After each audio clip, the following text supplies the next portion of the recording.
আসসালামু আলাইকুম ওয়া রাহমাতুল্লাহ।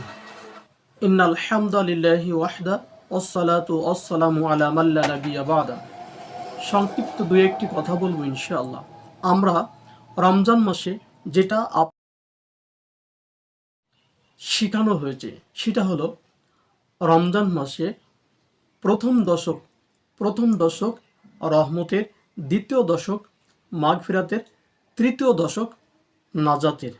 আসলে এটা কতটুকু যুক্তিযুক্ত, আসুন না সেটা আমরা রাখি। মুহাম্মদ সাল্লাল্লাহু আলাইহি সাল্লাম বলছেন, ইজা রমাজান ফুতিয়াত আবু আবুর রহমা, ইদা দাখালা, যখন প্রবেশ করে রমাজান, অফুতিয়াত আবু আবু রহমা, যখন রমজান মাস প্রবেশ করে, যখন রমজান মাস আসে, তখন আল্লাহ সুবহানাহু ওয়া তাআলা আসমানের দরজাসমূহ খুলে দেন। আবু আবু রহমা, রহমতের দরজা খুলে দেওয়া হয়। তাহলে যারা দ্বিতীয় দশক পাচ্ছে তারা কি রহমত পাবে না? যারা তৃতীয় দশক পাচ্ছে তারা কি রহমত পাবে না? তাহলে অবশ্যই পুরো রমজান মাসটাই রহমতের, পুরো মাসটাই মাগফিরাতের। রমজান মাস পুরো মাসটাই রহমত এবং বরকত দিয়ে ঘেরা। আমরা এই রহমত এবং বরকতের মাসে অনেক অনেক নেকি হাসিল করতে পারি। আল্লাহ সুবহানাহু ওয়া তাআলা সেই তৌফিক দান করুন। আমরা চেষ্টা করব যে যেখানে আছি, বক্তা, ইমাম, যে কোনো ব্যক্তি, সাধারণ দায়ী, প্রত্যেকেই ভুল বক্তব্য দেওয়া, মিথ্যা কথা বলা এবং মিথ্যা হাদিস, মিথ্যা বানোয়াট কথা থেকে আমরা বিরত থাকব। মানুষকে সত্য এবং সঠিক দিন দেওয়ার চেষ্টা করব। সেটা তাদের জন্য উপকার, আমাদের জন্য সেটা উপকার হবে ইনশাআল্লাহ। রোজা থাকবেন কেন? সিয়াম থাকবেন কেন? এটা এই জন্য থাকতে হবে, আল্লাহ সুবহানাহু ওয়া তাআলা আমাদের উপরে বিধান করেছেন, লিখে দিয়েছেন। অতএব তার সন্তুষ্টি অর্জনের জন্য, তাকওয়া অবলম্বন করার জন্য, তাকওয়া অর্জন করার জন্য আমাদেরকে সিয়াম ব্রত পালন করতে হবে। আমরা যদি সিয়াম ব্রত পালন করি তাহলে কি হবে?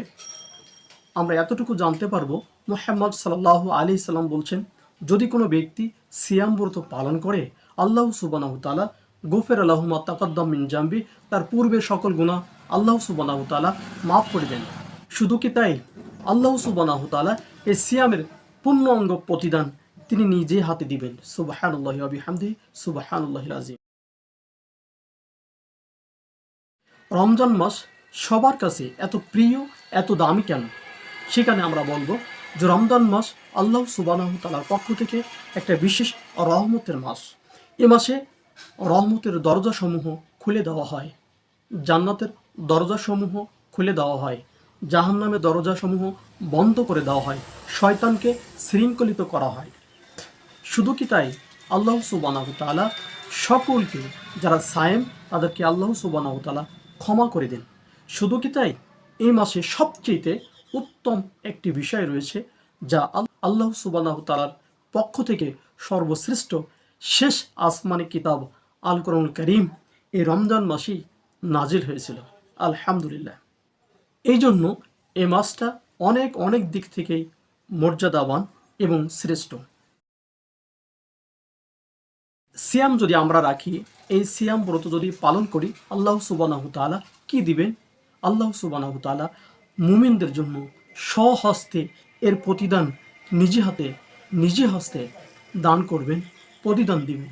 অতএব আমরা যদি একানিষ্ঠ চিত্তে যদি ইমানের সহিত সওয়াবের আশায় সিয়াম ব্রত পালন করতে পারি, আল্লাহ সুবহানাহু ওয়া তাআলা যেমন আমাদের গুনাহসমূহ ক্ষমা করে দিবেন, ঠিক তেমনই দিবেন পরকালে স্বহস্তে তার প্রতিদান। আলহামদুলিল্লাহ, আলহামদুলিল্লাহ, সুবহানাল্লাহি ওয়া বিহামদিহি, সুবহানাল্লাহিল আযীম। বলছিলাম, সিয়াম ব্রত পালন করলে আমাদের কি হবে?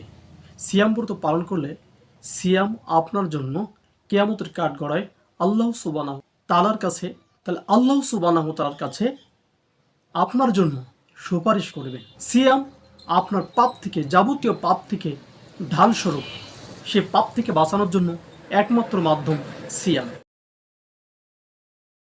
এমনকি সারাদিন সিয়ামব্রত রেখে আপনার মুখে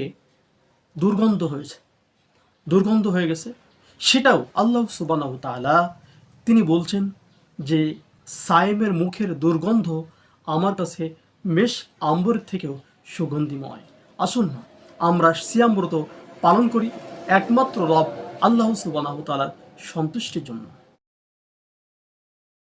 সিয়ামব্রত রেখে আমরা কি কি কাজ করতে পারি?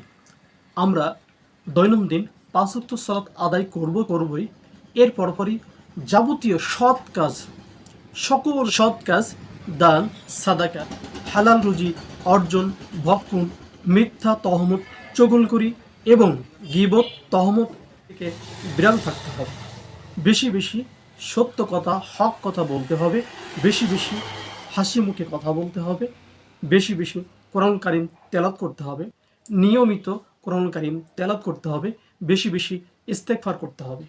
এভাবেই আমরা যেন প্রতিনিয়ত এই আমলগুলো করতে পারি। আল্লাহ সুবহানাহু ওয়া তাআলা সেভাবে সবাইকে তৌফিক দান করুন। আল্লাহুম্মা আমিন।